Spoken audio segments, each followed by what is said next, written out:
Olá pessoal, espero que esteja todos bem. Então, para a gente falar sobre aquela lista de exercícios que eu coloquei no GR8, que vocês tiveram acesso, para a gente falar sobre ela, né? Resolver os exercícios que estão aí disponíveis na lista, né? No número 1 fala o seguinte: faça um trajeto de um carro que parte da rodoviária de Rio Verde até o CPMG, onde vocês estudam. E nele, dê exemplo de situações em corpos em repouso e em movimento, né? Então é o seguinte, o que você vai fazer? É uma resposta mais que pessoal, né? Eu expliquei em sala, até tanto pedi para vocês fazerem um trajeto da casa de vocês até o CPMG.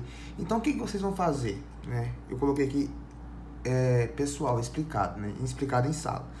Vocês vão supor que vocês estão no carro andando em direção ao CPMG, saindo da rodoviária, né? E nele você vai determinar alguns pontos materiais que estão em repouso e movimento, ou seja, se você definir como origem o seu ponto, o seu carro, qual que está em movimento, qual que está em repouso, um carro que passa por você, um poste de luz ou um posto de gasolina. Por isso que eu deixei essa bem pessoal para vocês mesmos fazer a imaginação de vocês, né? Mas sabendo que tem que explicar certinho os corpos em repouso e movimento. O número 2 fala o seguinte: cite 4 exemplos onde se aplica a expressão ponto material.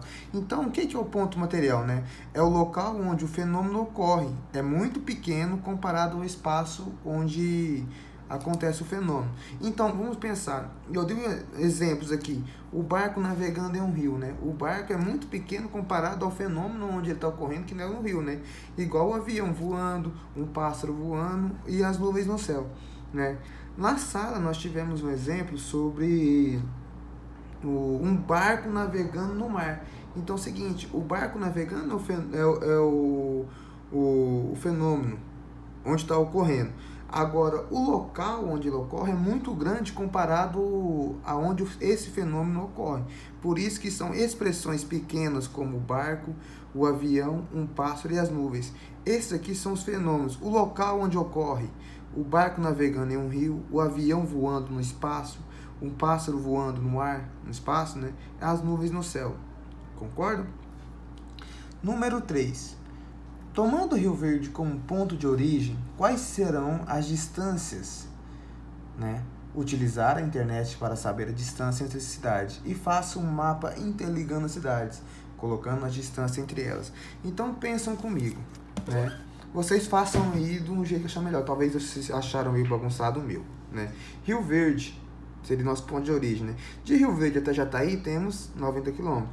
De Rio Verde a Mineiros, o que eu tenho? Eu tenho 90 mais 107, né? De Jataí a Mineiros eu tenho 107, correto? De Rio Verde a Indiara eu tenho 183 km. De Indiara a Goiânia, 100 km. Aí os exercícios pedem, né? A letra A. Rio Verde a Jataí nós temos 90 km, correto? Rio Verde a Mineiros, então temos 90 mais 107, a letra B, certo? E assim vocês fazem a C, a D, a F e a G. Eu respondi apenas a e a B, né? Vamos lá, vamos continuar.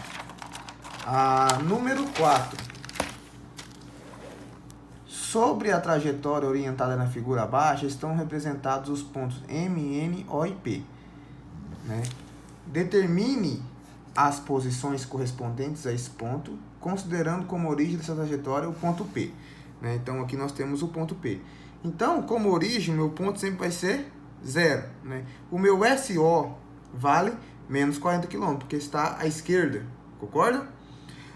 O SN vai ser 40 mais 80, que vai dar menos 120 km, né?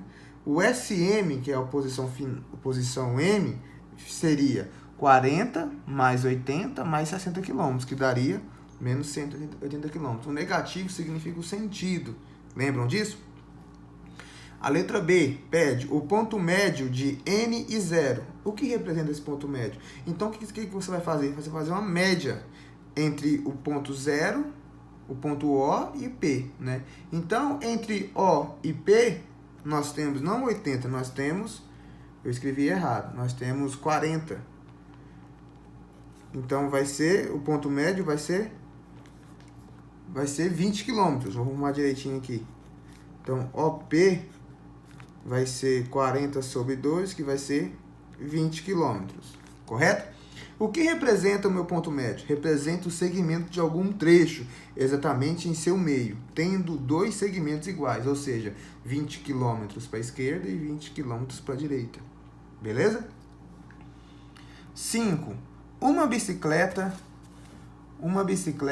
ao descer uma serra, possui uma velocidade constante igual a 50 km por hora. Supondo que o ciclista derrape durante 2,5 segundos, qual o espaço em metros percorrido pelo ciclista nesse intervalo de tempo se ele não colidir com algum obstáculo no chão? Então vamos lá. No exercício nos deu 50 km por hora e um tempo de 2,5 segundos. Né? Então é o seguinte, ele nos deu essas duas informações. Ele quer calcular o espaço em metros durante a derrapagem. Então vamos lá. Primeiro passo nosso é calcular a velocidade. A velocidade ela é calculada por quem? Vocês lembram, né? Então, 50 por 3,6. O que você está fazendo? Isso aqui está fazendo o seguinte. Está convertendo quilômetros por hora para metros por segundo. Basta você dividir por 3,6. 50 dividido por 3,6 vai dar 3,8 metros por segundo. Certo? Então, a cada 1 segundo, ele percorre o restante de metro. Portanto, veja aqui. Em 1 segundo, ele percorreu 3,8 metros, né? Regra de 3. 1 segundo ele percorreu 3,8. Quantos em 2 segundos e meio ele percorreu o quê? X. Basta você multiplicar cruzado, né? Então fica 1x é igual 2,5 vezes 13,8 vai dar 34,7 metros de derrapagem. Que ele derrapou durante 2 segundos e meio. Beleza? 6. Diferencie velocidade máxima e velocidade mínima. Cite 3 exemplos. Então, esse exercício ficou bem claro em sala, né? Eu passei um desses para vocês. Então, vocês resolvem ele no seu caderno de vocês para vocês esforçarem um pouquinho sobre o tal assunto, né? 7. Qual a velocidade média em km por hora de uma aeronave que percorre 28 mil metros em 145 minutos? O que representa essa velocidade média, certo? Temos um ΔS. O que é o ΔS? É o deslocamento que foi dado do 28 mil metros, né? Que convertendo para quilômetros, só dividir por 1000, você vai ter 28 quilômetros. Temos um ΔT de 145 minutos. Para passar por hora, o que eu faço? Divido por 60. Então, 145 dividido por 60, 2 horas e 40 minutos. Correto? Então, sabemos que a forma da velocidade média é ΔS por ΔT, ou seja, deslocamento pelo tempo. Então, temos um deslocamento de 28 km por um tempo de 2 horas e 40 minutos.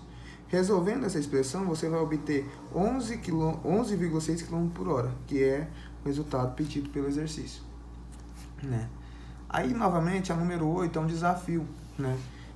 Essa aqui é praticamente igual àquela número 11 que nós fizemos no quadro, aí na sala, sabe?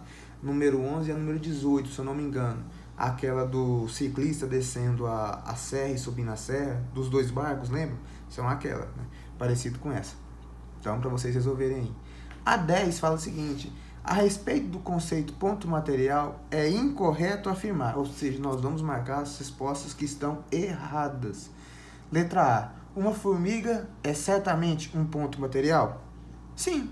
Porque não falou a outra situação onde ela está acontecendo o fenômeno. Né? Um elefante não é certamente ponto material. Novamente, não está falando onde está acontecendo o fenômeno. Né? A C.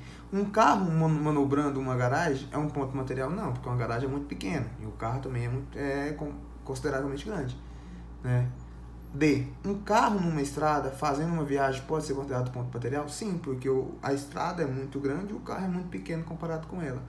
Letra E. A Terra é um ponto material sem movimento de rotação? Não está falando onde está acontecendo o fenômeno, né? Então, podemos concluir que erradas nesse exercício são a letra A, a B, a C e a E. Certo? 11. Se o movimento de uma partícula é retrógrado e retardado, então a aceleração escalar da partícula é né? Então vamos definir se ela é nula, constante, variável, positiva ou negativa. Assim que marcar a resposta, justifica dando 3 exemplos, né? Então eu vou marcar a resposta e vocês dão um exemplo pra gente corrigir em sala. Né? Letra D, a resposta certa, né? Letra D, por quê? Porque o movimento retrógrado, a velocidade dele é menor que zero. Lembrando que velocidade é diferente de aceleração. Então, para o movimento ser retrógrado e retardado, a aceleração dele tem que ser maior que zero. Então, olhando nas alternativas, para que pede a aceleração escalar da partícula. Então, para satisfazer a condição de retrógrado e retardado, a aceleração minha tem que ser maior que zero. Beleza? Espero que vocês tenham entendido. Esse vídeo será disponibilizado no GR8. Ok, galera? Aí, qualquer dúvida, vocês têm o meu e-mail e entrem em contato comigo. Beleza? Abraço, até mais.